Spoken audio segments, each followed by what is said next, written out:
الكهرباء فهو لا يسلم نقاط أرضه بسهولة. موقعة بدأت في شوطها الأول بحذر شديد بين الطرفين.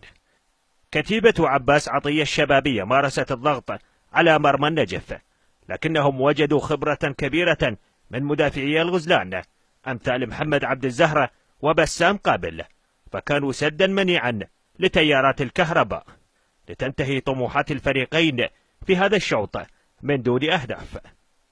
في الفترة الثانية تغيرت الموازين بعد أن رتب مدرب النجف عماد محمد الأوراق، فدخل بقوة منذ البداية بهجمات ترجمت لهدف أول برأسية عدي شفال.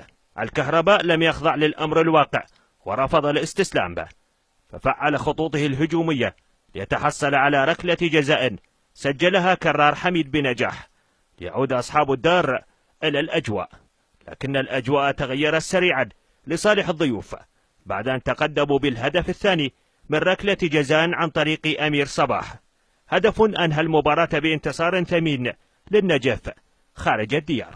الشوط الثاني صار أخذ وعطى بيننا وبين الكهرباء، لكن نقول يعني احنا حصلنا ضربة جزاء، هم حصلوا ضربة جزاء، انتهت المباراة لصالحنا 3 نقاط. الأهم احنا اعتقد انه فريقنا ادى اللي عليه، لكن قلت لك يعني الظروف اللي مرت مو غير طبيعية بالمباراة، خسرنا المباراة والحمد لله.